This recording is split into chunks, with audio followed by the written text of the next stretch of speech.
Good day. This is our presentation about prokaryotic and eukaryotic cell.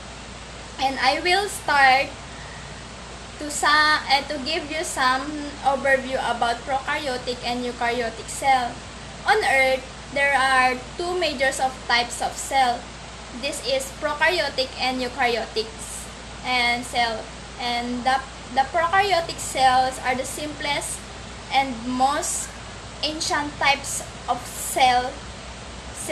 They were the only form of life on Earth for a billion years before eventually giving rise to eukaryotic cell. If you take a look at prokaryotic and eukaryotic cells side by side, you can see a number of differences. Let's begin with prokaryotic cell. So let's talk about the prokaryotic cell. What is prokaryotic cell? Prokaryotic cell is any organisms that lack of distinct nucleus and other organelles due to the absence of internal membrane. So these are the example of prokaryotic cell. First is the bacteria. The bacteria are the microscopic single-celled organisms that belong to the domain Eubacteria, or what we call the true bacteria. Next is the archaea. Archaea belong to the domain Archaea that are unicellular microorganisms that genetically distinct from bacteria and eukaryotes. And the last one is cyanobacteria, or what we call the blue-green algae. These are the microorganisms that are formally considered as protists for being single-celled and photosynthetic. Next is the parts of the prokaryotic cell and their function. First is the capsule. The capsule is a thick large made of polysaccharides, function and protecting the dye carrying out, and helping the attachment from the surface. Next is the cell wall. Cell wall function is that to provide structural support by maintaining the shape of the cell. Next one is the plasma membrane. This is the semi-permeable and surrounds the cell cytoplasm and regulates the flow of the substance in and out of the cell. Next is the flagella. The function of the flagella is locomotion. And next one is the pili. The pili is, there are two types of pili. Attachment pili that helps the bacteria to attach the surface. The other type of pili is the sex pili that help the pili to circulate with the swap DNA to one another. And let's talk about the inner part of the cell. First is the nucleus. Nucleus consists the genophore, which the circulation of DNA is run. Next is the cytoplasm. Cytoplasm consists the substance composed mainly of water or gel-like. The function of cytoplasm, most of the site of the metabolism is the prokaryotic cell. Next one is the ribosomes. Ribosomes of prokaryotic cell are smaller than the eukaryotic cell, which is 70S, and the eukaryotic cell is 80S. Cell structure is responsible protein production. Last one is the plasmids. Plasmids is the gene-carrying circular DNA structure that are not involved in the reproduction, and also called the horizontal gene tract. And next, the eukaryotic cell. So the discussion begins with the eukaryotic cell and things inside the cell like organelles and tiny organs of the cell. So first, let me define what eukaryotic cells are. Eukaryotic cells are present in complex living organisms like animals, humans, and plants. It also contains nucleus and organelles, which are enveloped by membrane-bound organelles. So let's go to the organelles of the cell. First, we have the nucleus.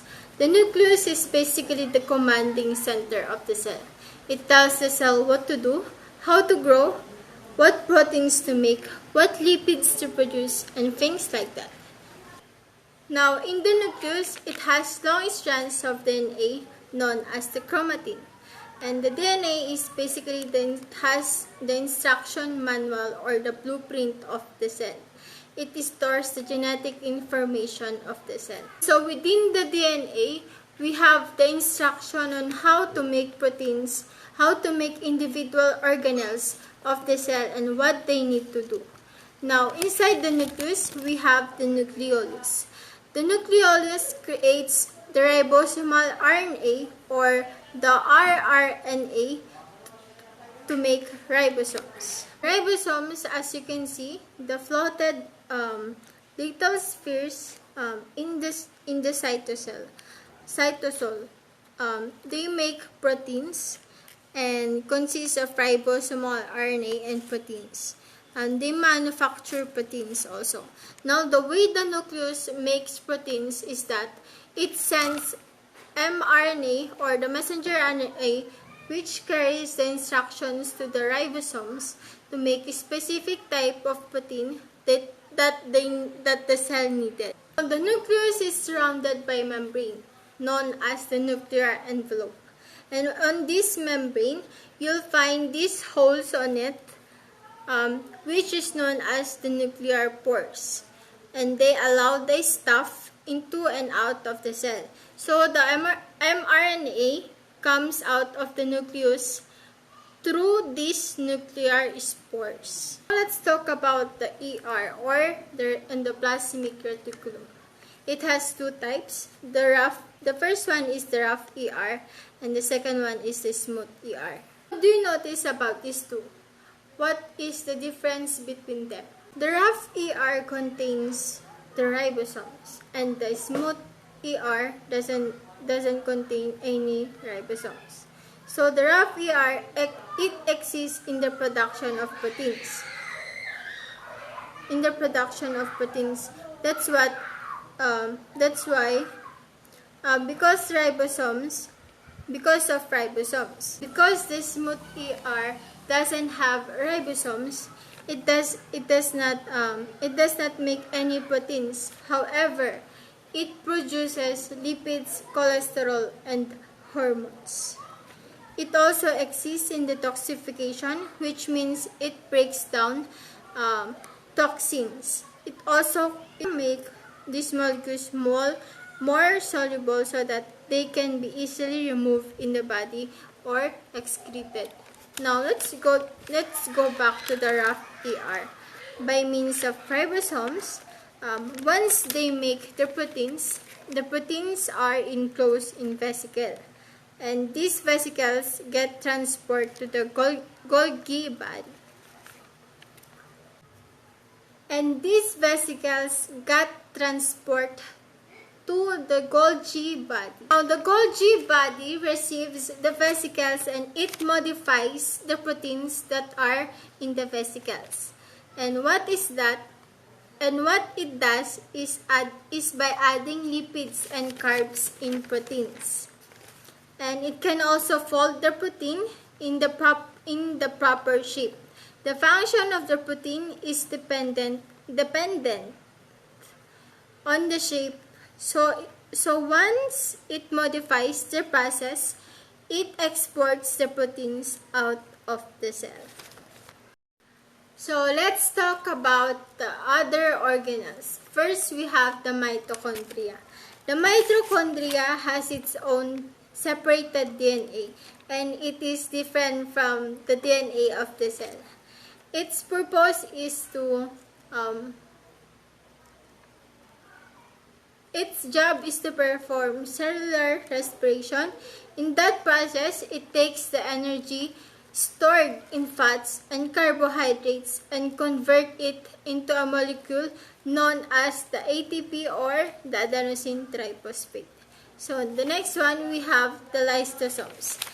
Its purpose is to break down food. It contains digestive enzymes and in WBC or the white blood cells destroy pathogens. The lysosomes in white blood cells are or can break down those pathogens on disease-causing agents into smallest stuff that could be used or recycled in the cell. Next, we have the cytoplasm. So the cytoplasm is basically the jelly-like fluid that it is inside the cell. So all of the organelles, they're dissolved in the cytoplasm. The cytoplasm contains dissolved solutes like electrolytes, carbohydrates, and lipids. Next, we have the cytoskeleton. Its function is to maintain the shape of the cell. At the same time, it also provides structural support. Now, the cytoskeleton consists of the network of three fibers, which is the microtubules, microfilaments, and intermediate filaments. So the microtubules is the largest of the three fibers.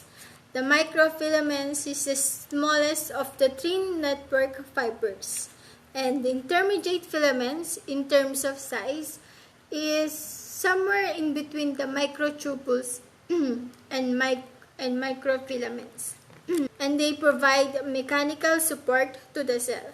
Now, the microtubules, they made up of proteins called tubulin, and the microfilaments made up of actin.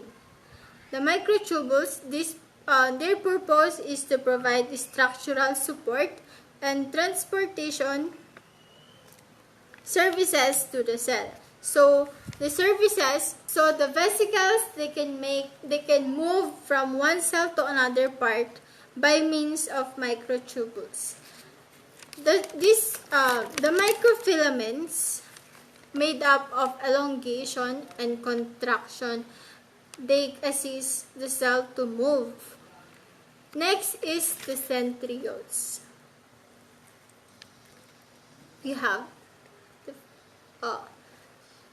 Next is the centrioles. Centrioles are active to each of cell, and they form something known as mitotic spindle, which consists of microtubules. Now, what is that in terms of cell division? It pulls apart the chromosomes.